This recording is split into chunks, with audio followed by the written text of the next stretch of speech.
समोरचा भाग तयार झाल्यानंतर तो कसा मापायचा बघा. आपल्या दोन्ही पट्ट्या तयार झाल्यानंतर त्या एकमेकांना लावून बघायची, आपली पट्टी खाली वरती होत नाही का. घाई गडबडीमध्ये तुम्ही एका साईडची पट्टी मापता आणि दुसऱ्या साईडची मापताना ती कमी जास्त होते, तर ते बघून घ्यायचं आहे. आता मुंड्याला आकार देण्यासाठी बघा, आयपट्टीचा भाग सोडून द्यायचा, तिथे आपण हुक टाकतो तिथून आपल्याला आपली पट्टी ठेवायची आहे आणि समोरच्या मुंड्याला आकार द्यायचा. हे तुम्ही प्रिन्सेस ब्लाऊजमध्ये किंवा कटोरी ब्लाऊजमध्ये सुद्धा करू शकता.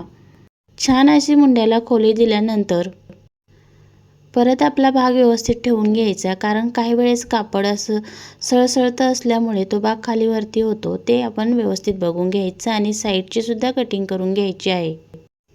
वरच्या मुंड्याला आपल्याला आकार दिल्यानंतर बाही लावताना आपल्याला छान अशी आपली बाही लावली जाते. जर तुम्ही हा आकार दिला नाही तर बाहीमध्ये भरपूर सारे झोळ पडतात.